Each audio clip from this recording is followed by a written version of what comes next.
حیات رسول پیغمبر اسلام صلی اللہ علیہ وسلم کا نبی عبداللہ بن عبد المطلب تھا۔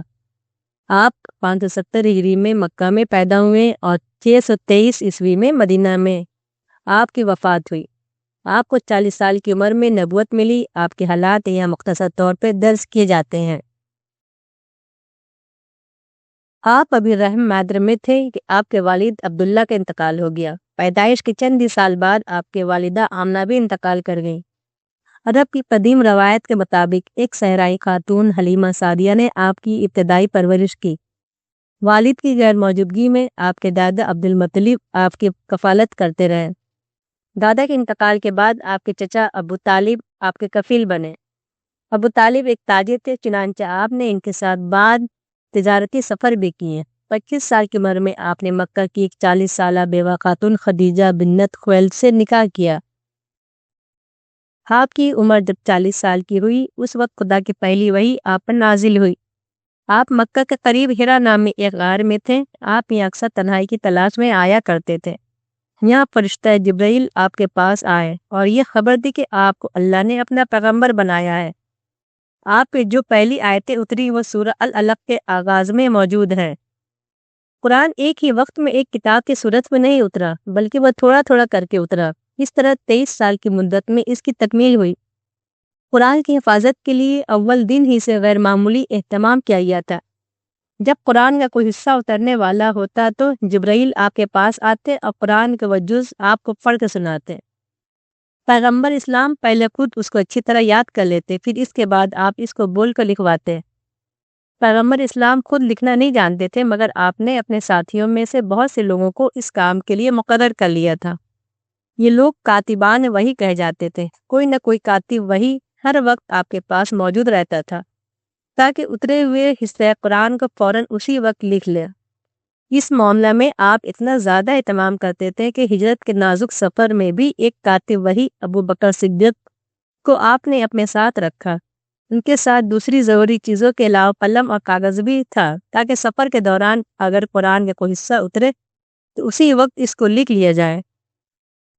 کتابت کے ساتھ قرآن کی حفاظت کا دوسرا اہتمام یہ کیا گیا تھا کہ اکثر صحابہ قرآن کے اترے ہوئے حصے کو یاد کر لیتے تھے اور اس کو روزانہ اپنی نمازوں میں پڑھتے تھے۔ اس طرح قرآن کی حفاظت بیک وقت دو طریقوں سے ہوتی رہی۔ ایک طرف اس کو اس زمانے کے کاغذ پر لکھا جاتا رہا اور دوسری طرف اس کو یاد کر کے انسانی حافظہ میں محفوظ کیا جاتا رہا۔ یہاں تک کہ جب پورا قرآن نازل ہو گیا تو جبرائیل پیغمبر اسلام کے پاس آئے۔ انہوں نے قرآن کی موجودہ ترتیب کے ساتھ سورہ الفاتحہ سے لے کر سورہ الناس تک پڑھ کر اس کو سنایا۔ پھر پیغمبر اسلام نے اسی ترتیب کے ساتھ صحابہ کرام کو پورا قرآن پڑھ کر سنایا۔ اس طرح صحابہ میں بہت سے لوگ ایسے ہو گئے جن کا قرآن موجودہ ترتیب کے ساتھ یاد تھا۔ وہ اس کو روزانہ نماز کے اندر اور نماز کے باہر پڑھتے اور دوسروں کو سناتے۔ اس طرح قرآن خود پیغمبر اسلام کی زندگی ہی میں اپنی موجودہ صورت میں مدون ہو گیا تھا۔ آپ کے بعد خلیفہ ابو بکر نے یہ کیا کہ اس مدون قرآن کو ایک جلد کی صورت میں تیار کروایا۔ پھر دھیرے دھیرے اس کی نقلیں تمام شہروں میں پھیل گئی۔ نبوت ملنے کے بعد آپ کی زندگی بدل گئی۔ آپ نے غار حرا جانا چھوڑ دیا اور لوگوں کو اللہ کا پیغام پہنچانے میں مصروف ہو گئے۔ اس وقت مکہ میں شرک پھیلا ہوا تھا۔ آپ نے لوگوں کو بتانا شروع کیا کہ شرک ایک بے اصل مذہب ہے۔ صحیح مذہب یہ ہے کہ آدمی ایک خدا کا پرستار بنے اور اسی کے احکام کو مانے اور اسی کے مرضی کے مطابق اپنی زندگی گزارے۔ آخرت میں موحدانہ مذہب کی قیمت ہوگی، مشرکانہ مذہب آخرت میں قبول نہیں کیا جائے گا۔ اللہ موحدین کو جنت میں داخل کرے گا اور مشرکین کو جہنم میں۔ آپ کی دعوت کا طریقہ زیادہ تر یہ ہوتا تھا کہ آپ لوگوں سے مل کر انہیں قرآن کا کوئی حصہ سناتے۔ کبھی لوگوں کے مجمع میں جا کر یہ کہتے کہ اے لوگو، یہ کہو کہ اللہ کے سوا کوئی معبود نہیں ہے، تم فلاح پاؤ گے۔ اس طرح آپ شرک کے مقابلے میں توحید کی دعوت دیتے رہے۔ شروع میں آپ نے انفرادی دعوت کا طریقہ اختیار کیا۔ تقریباً 3 سال کے بعد آپ نے کھل کر اعلان کے ساتھ لوگوں کو دعوت دی۔ اب لوگوں کی طرف سے مخالفت شروع ہو گئی۔ آپ توحید کی دعوت دیتے تھے۔ اس وقت مکہ کے لوگ اسی طرح عرب کے تمام قبائلی شرک کو اپنا مذہب بنائے ہوئے تھے۔ اس بنا پر ان لوگوں کی مخالفت فطری تھی۔ ان لوگوں کو محسوس ہوا کہ آپ ان لوگوں کو ان کے آبائی مذہب سے ہٹانا چاہتے ہیں اور ان کو ایک نئے مذہب کا پیرو بنانا چاہتے ہیں۔ یہ بات ان کے لیے قابل برداشت نہیں ہو سکتی تھی۔ مزید یہ کہ مکہ والوں کے لیے شرک ایک تجارتی پہلو بھی تھا۔ مکہ میں زراعت یا کوئی ذریعہ معاش موجود نہ تھا، البتہ وہاں حضرت ابراہیم کا بنایا ہوا مقدس کعبہ تھا۔ مکہ کے سرداروں نے اس کعبہ میں عرب کے تمام قبائل کے بت رکھ دیے تھے، جن کی تعداد 360 تھی۔ عرب کے لوگ تقریباً سال بھر کعبہ کی اور ان بتوں کی زیارت کے لیے آتے تھے۔ یہ لوگ نہ صرف کعبہ میں نذرانے دیتے تھے بلکہ ان کی آمد سے مکہ کی تجارت کو بھی فروغ حاصل ہوتا تھا۔ ان دو گنا اسباب سے مکہ کے بیشتر لوگ پیغمبر اسلام کے شدید مخالف بن گئے۔ تاہم مکہ کے سنجیدہ افراد نے آپ کے پیغام کو صداقت کو محسوس کیا۔ یہ لوگ دھیرے دھیرے اسلام قبول کرنے لگے، یہاں تک کہ 13 سال کے دعوتی عمل کے بعد مکہ اور اطراف مکہ کے تقریباً 200 مرد اور عورت اسلام میں داخل ہو گئے۔ مکہ کی سرداری قبیلہ قریش کے ہاتھ میں تھی۔ اس قبیلہ کے سردار مثلاً ابو جہل اور ابو لہب وغیرہ آپ کے شدید مخالف بن گئے۔ انہوں نے پہلے تو مخالفت کے ذریعے کوشش کی کہ آپ کا دین وہاں پھیلنے نہ پائے، مگر انہوں نے محسوس کیا کہ ان کی یہ کوشش زیادہ کامیاب نہیں ہو رہی ہے۔ اس دوران آپ کے چچا ابو طالب کا بھی انتقال ہو گیا، جو قریش کے سردار بھی تھے اور آپ کے سرپرست اور حمایتی بھی۔ ابو طالب کی وفات کے بعد مکہ کے سرداروں کی دشمنی بہت بڑھ گئی۔ وہ بے روک ٹوک آپ کے خلاف کارروائیاں کرنے لگے۔ اس وقت آپ نے محسوس کیا کہ مکہ کے حالات اب آپ کے لیے سازگار نہیں ہیں۔ چنانچہ آپ نے اپنے ساتھیوں کو اجازت دی کہ وہ وقتی طور پر مکہ کو چھوڑ کر پڑوسی ملک حبش چلے جائیں۔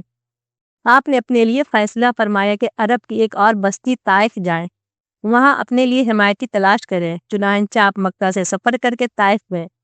اس سفر میں صرف آپ کے خادم زید آپ کے ساتھ شریک تھے۔ تاہم اس سفر کا کوئی مثبت نتیجہ نہیں نکلا۔ طائف کے سردار بھی مکہ والوں کی طرح آپ کے مخالف ہو گئے۔ انہوں نے آپ کے ساتھ نہایت برا سلوک کیا۔ چنانچہ آپ طائف سے واپس ہو کر دوبارہ مکہ آ گئے۔ تاہم مکہ میں رہنے کے لیے کسی سردار کی حمایتی ضروری تھی۔ ابھی جب کہ آپ مکہ کے سرحد پر تھے، آپ نے اپنے خادم کے ذریعہ مکہ کے ایک مشرک سردار مطعم بن عدی کے پاس پیغام بھیجا اور یہ کہلایا کہ تم مجھ کو اپنی حمایت میں لے لو تاکہ میں مکہ میں قیام کر سکوں۔ عرب کے قدیم قبائلی نظام کے تحت ایسا کرنا ضروری تھا۔ مطعم بن عدی کی رضامندی سے آپ مکہ میں داخل ہوئے۔ تاہم مکہ کے سرداروں کی مخالفت اتنی زیادہ بڑھ چکی تھی کہ آپ کے لیے مکہ میں رہنا ممکن نہ تھا۔ چنانچہ مکہ میں 13 سال قیام کے بعد آپ خاموشی کے ساتھ مدینہ چلے گئے۔ مدینہ پہنچنے کے بعد آپ نے وہاں کے پہلے جمعہ میں جو پہلا خطبہ ارشاد فرمایا، اس کو ابن حشام نے پورا کا پورا نقل کیا ہے۔ اس کا ترجمہ یہ ہے: حمد و ثنا کے بعد آپ نے فرمایا کہ اے لوگو، اپنے آگے کے لیے بھیجو، جان لو کہ تمہارے اوپر ضرور موت کا وقت آئے گا اور پھر تم اپنی بکریوں کو اس طرح چھوڑ کر چلے جاؤ گے، ان کا کوئی چرواہ نہ ہوگا، کہ ضرور ہر آدمی کا رب اس سے کہے گا اور اس کے رب کے درمیان نہ کوئی ترجمان ہوگا، نہ کوئی پردہ جو اس کو چھپائے۔ کہ تمہارے پاس میرا پیغمبر نہیں آیا، پھر اس نے تم کو میرا پیغام پہنچایا اور میں نے تم کو مال دیا اور تمہارے اوپر اپنا فضل کیا کہ تم نے اپنے لیے آگے کیا بھیجا؟ پھر وہ آدمی دیکھے گا اپنے دائیں اور بائیں تو اس کے کچھ دکھائی نہ دے گا، پھر وہ اپنے آگے دیکھے گا تو اس کو جہنم کے سوا اور کچھ نظر نہ آئے گا۔ بس تم میں سے جو شخص اس کی استطاعت رکھتا ہو کہ وہ اپنے چہرہ کو جہنم سے بچائے تو اس کو چاہیے کہ وہ اس کو بجائے خواہ کھجور کے ایک ٹکڑے کے ذریعہ کیوں نہ ہو، اور جو اس کو نہ پائے تو وہ ایک اچھی بات کے ذریعہ اپنے آپ کو بچانے کی کوشش کرے، کیونکہ انسان کے ہر عمل کا بدلہ 10 گنا سے لے کر 700 گنا تک دیا جائے گا۔ اور تمہارے اوپر سلامتی اور اللہ کی رحمت ہو۔ مکہ میں آپ 13 سال تک رہے۔ وہاں نماز باجماعت فرض نہیں ہوتی تھی۔ ہجرت کے بعد نماز باجماعت فرض ہوئی۔ چنانچہ مدینہ پہنچ کر آپ نے سب سے پہلے جو کام کیا، ان میں سے ایک اہم کام یہ تھا کہ آپ نے مدینہ کے اندر ایک مناسب زمین خرید کر حاصل کی اور اس کے اوپر وہ مسجد بنائی جو آج بہت زیادہ وسیع ہو کر مدینہ کی مسجد نبوی کے نام سے مشہور ہے۔ مسجد کے بارے میں آپ نے فرمایا کہ مسجد متقیوں کا گھر ہے، یعنی مسجد اہل ایمان کے لیے تقوی کی تربیت کا مرکز ہے۔ مسجد کی تعمیر کے بعد آپ نے اس سے ملے ہوئے حجرہ میں قیام فرمایا۔ آپ نے یہاں باقاعدہ طور پر 5 وقت کی نمازوں کا نظام قائم کیا: فجر، ظہر، عصر، مغرب، عشاء۔ اسی کے ساتھ آپ نے جمعہ کی نماز کا نظام قائم فرمایا جو ایک ہفتہ وار نماز ہے۔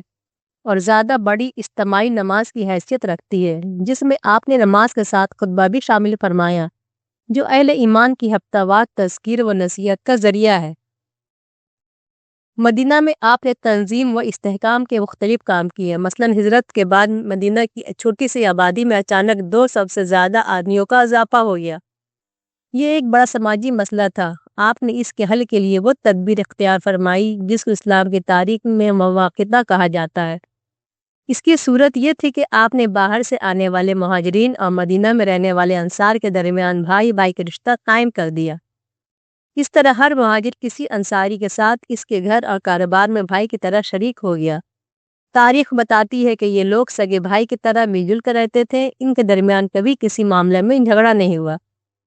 کچھ دنوں کے بعد آپ اس موقعہ کی ضرورت نہ رہی۔ باہر سے آنے والے مسلمان جن کو مہاجر کہا جاتا تھا، ان کو یہ پسند نہ تھا وہ کسی اور کے اوپر بوجھ بنے، چنانچہ ہر ایک سرگرمی کے ساتھ کسی نہ کسی کام میں لگ گیا۔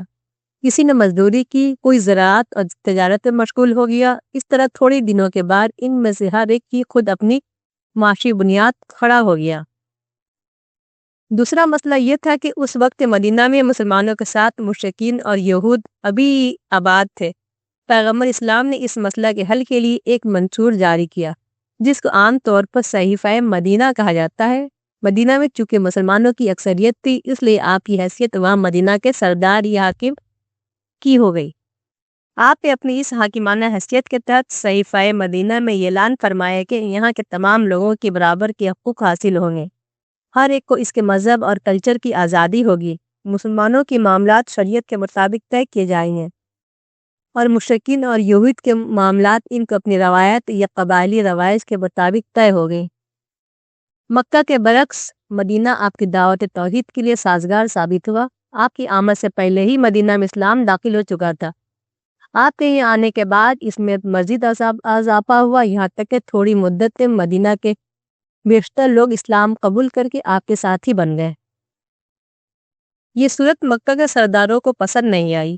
انہیں یہ گوارا نہیں ہوا کہ جس شخص کو انہوں نے مکہ سے نکال دیا تھا وہ مدینہ پہنچ کر اپنے لیے ایک مضبوط مرکز بنا لے اور آخرکار ان کے مذہب شرک کے لیے شدید تر خطرہ بن جائے۔ اپنے اس احساس کی بنا پر انہوں نے پیغمبر اسلام کے خلاف جنگی اقدام کا فیصلہ کیا۔ انہوں نے چاہا کہ جس مذہب کو عام مخالفت کے ذریعے وہ ختم نہیں کر سکے تھے، اس کو تلوار کی طاقت سے ختم کر دیں۔ ہجرت کے بعد مکہ کے سرداروں نے جارحانہ کارروائیاں شروع کر دیں۔ انہی میں سے ایک واقعہ وہ ہے جس کو بدر اولیٰ کہا جاتا ہے۔ تاہم پیغمبر اسلام اور مکہ کے سرداروں کے درمیان پہلا بڑا مقابلہ وہ ہے جو غزوہ بدر کے نام سے مشہور ہے۔ یہ جنگ مکہ کے سرداروں کی جارحیت کے نتیجے میں پیش آئی۔ بدر کے مقام پر 2 ہجری میں دونوں گروہوں کے درمیان مسئلہ ٹکراؤ ہوا۔ خدا کی خصوصی مدد سے پیغمبر اسلام اور آپ کے ساتھی کامیاب ہوئے۔ مکہ کے لوگ 70 کی تعداد میں مارے گئے، اتنی ہی تعداد میں قیدی بنائے گئے۔ بدر کی شکست نے مکہ کے سرداروں کو اور زیادہ بھڑکا دیا۔ وہ اپنے عوام کو یہ کہہ کر ایک اور جنگ پر ابھارنے لگے کہ ہمیں اپنے بدر کے مقتولین کا انتقام لینا ہے۔ اس کے نتیجے میں کئی بار دونوں طرف کے لوگوں کے درمیان چھوٹی چھوٹی جھڑپیں ہوئی، یہاں تک کہ 2 ہجری میں انہوں نے ایک بڑا لشکر تیار کیا اور اس کو لے کر مدینہ کی سرحد پر پہنچ گئے۔ یہاں احد پہاڑ کے پاس دونوں گروہوں کے درمیان شدید جنگ ہوئی۔ اس جنگ میں پہلے اہل ایما غالب آئے۔ اس کے بعد ایک غلطی سے فائدہ اٹھا کر مکہ کے فوج نے دوبارہ مسلمانوں پر حملہ کر دیا۔ اس دوبارہ حملہ میں اہل ایما ٹھہر نہ سکے، اسلامی فوج کے کئی لوگ قتل ہو گئے اور آخرکار اہل مکہ کی فتح حاصل ہوئی۔ پیغمبر اسلام صلی اللہ علیہ وسلم نے محسوس کیا کہ بظاہر جنگ سے اس معاملے کا فیصلہ ہونے والا نہیں، چنانچہ آپ نے ایک اور تدبیر اختیار کی۔ 6 ہجری میں ایک خواب کے مطابق آپ نے اعلان فرمایا کہ ہم مکہ جائیں گے اور وہاں کعبہ کا طواف اور عمرہ کی عبادت ادا کریں گے۔ اس کے مطابق تقریباً 1400 ساتھیوں کے ہمراہ آپ مدینہ سے مکہ کے لیے روانہ ہوئے۔ یہ ایک پرامن سفر تھا اور اس کا جنگ سے کوئی تعلق نہ تھا۔ مکہ میں اس طرح کے پرامن وفود کی آمد کوئی نئی بات نہ تھی۔ عرب کے مختلف قبائل کعبہ کی زیارت کے لیے برابر آتے رہتے تھے، مگر مکہ کے سرداروں کے لیے چیزیں قابل برداشت نہ تھیں۔ چنانچہ پیغمبر اسلام جب چلتے ہوئے حدیبیہ کے مقام پر پہنچے تو مکہ کے سرداروں نے وہاں آ کر آپ کو آگے بڑھنے سے روک دیا۔ مکہ کے سرداروں نے اس کو اپنے وقار کے خلاف سمجھا کہ جن لوگوں کو انہوں نے مکہ سے نکال دیا ہے وہ دوبارہ مکہ آئیں اور اس طرح نمایاں طور پہ وہاں عمرہ کی رسم ادا کریں۔ اب پیغمبر اسلام حدیبیہ میں ٹھہر گئے اور مکہ کے سرداروں سے صلح کی گفتگو شروع کر دی۔ اس گفتگو میں تقریباً 15 دن لگ گئے۔ آخر کار دونوں فریقوں کے درمیان صلح کا وہ معاہدہ ہوا جو معاہدہ حدیبیہ کے نام سے مشہور ہے۔ پیغمبر اسلام نے اس معاہدہ میں مکہ والوں کے تمام شرطوں کو یک طرفہ طور پہ منظور کر لیا۔ البتہ آپ کے تجویز پر اس میں ایک دفعہ یہ شامل کی گئی کہ آئندہ 10 سال تک اہل اسلام اور قریش مکہ کے درمیان جنگ نہیں ہوگی، نہ براہ راست اور نہ بالواسطہ۔ اس معاہدے کی تکمیل کے بعد آپ حدیبیہ سے مدینہ واپس آ گئے۔ معاہدہ حدیبیہ کے بعد جنگ کا خطرہ ٹل گیا اور آپ کو سکون حاصل ہو گیا۔ آپ پیغمبر اسلام نے اپنی دعوت کو مضبوط اور مستحکم کرنے کا کام شروع کر دیا۔ اس سلسلہ کا ایک کام یہ تھا کہ آپ نے عرب کی سرحد پر بسنے والے حکمرانوں اور بادشاہوں کے نام دعوتی خطوط روانہ فرمائے، مثلاً شام اور مصر وغیرہ کے حاکموں کے نام۔ آپ کے اصحاب آپ کے دعوت خطوط کو لے کر ان حاکموں کے پاس گئے۔ ان میں سے صرف ایک نے آپ کے مکتوب کے ساتھ برا معاملہ کیا۔ یہ ایران کا بادشاہ کسرا تھا۔ اس نے ایسے ایک خط کو اپنی شان کے خلاف سمجھا اور اس کو پھاڑ کر پھینک دیا۔ آپ کو جب یہ خبر بتائی گئی تو آپ نے فرمایا کہ کسرا نے خود اپنی سلطنت کے ٹکڑے کر دیے۔ اس کے علاوہ بقیہ حاکموں اور بادشاہوں نے آپ کے بھیجے ہوئے مکتوب کے ساتھ عزت و احترام کا معاملہ کیا۔ کئی حاکموں نے آپ کے سفیروں کو تحفہ اور ہدیہ کے ساتھ واپس کیا۔ ان میں سے بعض نے اسلام قبول کر لیا، جیسے کہ حبش کا بادشاہ نجاشی۔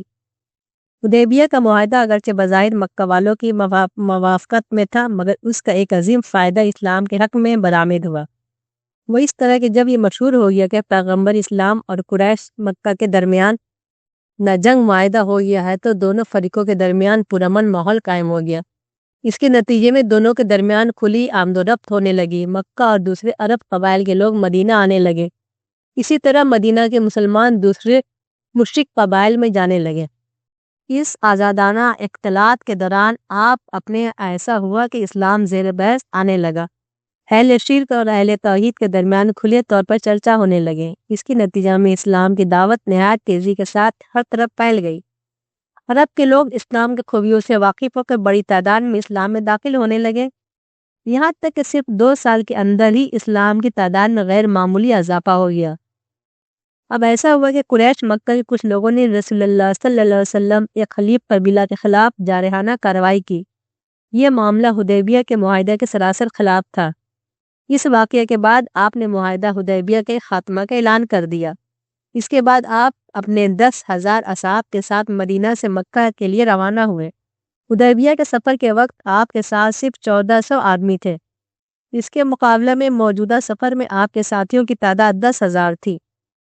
عددی طاقت میں یہ اضافہ اتنا زیادہ تھا کہ مکہ کے لوگ اس کا مقابلہ کرنے سے عاجز تھے۔ چنانچہ انہوں نے مقابلہ کے بغیر ہار مان لی اور کسی جنگ کے بغیر مکہ فتح ہو گیا۔ یہ واقعہ 8 ہجری کا ہے۔ مکہ کے مشرکین نے پیغمبر اسلام کے نہایت شدید مخالفت کی تھی۔ وہ آپ کے قتل کے درپے ہو گئے تھے۔ انہوں نے آپ کو جنگوں میں الجھایا۔ مکہ کے مشرکین نے پیغمبر اسلام کی نہایت شدید مخالفت کی تھی اور آپ کے قتل کے درپے ہو گئے تھے۔ انہوں نے آپ کو جنگوں میں الجھایا۔ اس طرح کی مختلف سنگین زیادتیوں کے بعد ان کی حیثیت بدترین مجرم کی ہو چکی تھی، حتیٰ کہ اگر یہ لوگ قتل کر دیے جاتے تو ان کے جرائم کے اعتبار سے یہ ایک جائز فعل ہوتا، لیکن پیغمبر اسلام نے بلند اخلاق سے کام لیتے ہوئے ان کے خلاف کوئی کارروائی نہیں کی، حتیٰ کہ آپ نے ان کو ملامت بھی نہیں فرمائی۔ آپ نے ایک طرفہ طور پر ان سب کی معافی کا اعلان کر دیا اور کہا کہ جاؤ، تم سب لوگ آزاد ہو۔ اس وقت حالات میں یہ غیر معمولی سلوک تھا۔ مکہ کے مشرکین یہ سمجھے ہوئے تھے کہ فتح کے بعد اب انہیں ان کے قابل نامعافی جرائم کی بنا پر قتل کر دیا جائے گا، لیکن پیغمبر اسلام نے بلا شرط ان سب کو معاف کر دیا۔ اس غیر معمولی سلوک نے ان کے ضمیر کو بری طرح جھنجھوڑ دیا۔ انہوں نے محسوس کیا کہ اب سرکشی کا طریقہ ان کے لیے کسی بھی طرح جائز نہیں۔ اتنے بڑے انسانی سلوک کے بعد اب انہیں پیغمبر اسلام کے دین میں داخل ہونا چاہیے۔ چنانچہ ایسا ہی ہوا اور مکہ کے تمام لوگ اسلام قبول کر کے آپ کے ساتھی بن گئے۔ اس کے بعد پیغمبر اسلام نے مکہ میں ایک شخص کو اپنی طرف سے حاکم مقرر فرمایا اور پھر مکہ سے طائف کی طرف روانہ ہوئے۔ اس سفر میں آپ کے ساتھ 10,000 سے زیادہ آدمی تھے۔ راستہ چلتے ہوئے آپ اس مقام پہ پہنچ گئے جس کو قدیم زمانے میں حنین کہا جاتا تھا۔ یہاں آپ کا راستہ 2 پہاڑیوں کے درمیان سے گزرتا تھا۔ پہاڑیوں کے اوپر قبیلہ حوازن کے لوگ آباد تھے۔ آپ خاموشی کے ساتھ اپنا راستہ طے کر رہے تھے کہ اچانک قبیلہ حوازن کے لوگوں نے اس وقت آپ کے اوپر تیروں سے حملہ کر دیا، جبکہ آپ اور آپ کے ساتھی دونوں پہاڑیوں کے درمیان تھے۔ آپ اور آپ کے ساتھی اس اچانک حملے کے لیے تیار نہ تھے، چنانچہ ابتدائی مرحلہ میں بھگدڑ کی کیفیت پیدا ہو گئی۔ لوگ ادھر ادھر بھاگنے لگے، مگر پیغمبر اسلام اپنی جگہ جمے رہے۔ آپ نے پکار کر کہا، اے اللہ کے بندو، میری طرف آؤ۔ اس آواز کو سن کر لوگوں کو ہوش آیا، وہ دوبارہ پلٹ کر آ گئے اور پھر جم کر دشمن کا مقابلہ کیا، یہاں تک کہ پیغمبر اور آپ کے ساتھیوں کو فتح حاصل ہوئی۔ اس واقعہ کی اسلامی تاریخ میں غزوہ حنین کہا جاتا ہے۔ اس فتح کے بعد قبیلہ حوازن کے 6000 آدمی گرفتار کر لیے گئے۔ بہت بڑی تعداد میں اونٹ اور بکری وغیرہ مال غنیمت کے طور پر حاصل ہوا۔ یہ 6000 قیدی ثابت شدہ طور پر جنگی مجرم کی حیثیت رکھتے تھے۔ عام رواج کے مطابق اس قابل تھے کہ ان کے قتل کر دیا جائے، لیکن پیغمبر اسلام نے ان سب کو بلا شرط معاف کر کے رہا کر دیا۔ آپ کا یہ غیر معمولی سلوک ان لوگوں کے لیے بہت اثر انگیز تھا، چنانچہ قبیلہ حوازن کے تمام مرد اور عورت اسلام قبول کر کے آپ کے دین میں داخل ہو گئے۔ اس کے بعد آپ طائف کی طرف بڑھے۔ طائف قدیم عرب کا واحد ایسا شہر تھا جس کے چاروں طرف حصار کے لوگ دیواریں بنائی گئی تھی۔ طائف والوں نے حصار کے دروازے بند کر لیے، اس طرح وہ قلعہ کے مانند محفوظ ہو گئے۔ پیغمبر اسلام نے طائف میں زیادہ قیام نہیں فرمایا، بلکہ انہیں ان کے حال پر چھوڑ کر مدینہ واپس آ گئے۔ قدیم عرب میں مکہ کو مرکزی حیثیت حاصل تھی، لوگوں نے مکہ کو قائدانہ مقام دے رکھا تھا۔ اب مکہ فتح ہو گیا اور وہاں کے لوگوں نے اسلام قبول کر لیا، چنانچہ وہاں پیغمبر اسلام کو اقتدار قائم ہو گیا۔ اس کے بعد ساری صورتحال بدل گئی۔ اب عرب کے قبائل نے محسوس کیا کہ انہیں بھی وہی دین اختیار کر لینا چاہیے جو مکہ والوں کا دین ہے، یعنی اسلام۔ اس کے بعد پورے عرب میں ایک نئے عمل شروع ہو گیا، وہ یہ کہ ملک کے مختلف حصوں میں بسنے والے قبائل وفد کی شکل میں اپنے نمائندے بھیجنے لگے تاکہ وہ اسلام میں داخل ہو جائیں اور پیغمبر اسلام سے نیا عہد کر کے اسلامی ریاست کے ساتھ اپنے تعلقات کو درست کریں۔ اس سال اس طرح کے وفد اتنی زیادہ تعداد میں آئے، اس سال کو عام الوفود کہا جانے لگا۔ اس طرح ایک کے بعد ایک تمام قبیلے اسلام کے دائرے میں داخل ہو گئے۔ انہی میں سے ایک طائف کا قبیلہ بھی تھا۔ عرب میں اسلام کی طاقت کو مستحکم کرنے کے بعد آپ نے حج کا ارادہ فرمایا۔ اس کو اسلام کی تاریخ میں حجۃ الوداع کہا جاتا ہے۔ اپنی عمر کے آخری سال آپ مدینہ سے مکہ کے لیے روانہ ہوئے۔ اس سفر میں مدینہ کے مسلمان آپ کے ساتھ ہو گئے۔ اس کے علاوہ جب ملک میں خبر پھیلی تو چاروں طرف سے مختلف قبائل کے افراد مکہ آنے لگے، یہاں تک کہ پیغمبر اسلام نے اپنا پہلا اور آخری حج ادا فرمایا۔ تو اس وقت تقریباً 1.25 لاکھ آدمی اس عظیم عبادت میں آپ کے ساتھ شریک تھے۔ اس حج کے موقع پر آپ نے لوگوں کو جو تعلیمات دی، ان میں سے ایک آپ کا وہ خطبہ تھا جو حجۃ الوداع کے نام سے مشہور ہے۔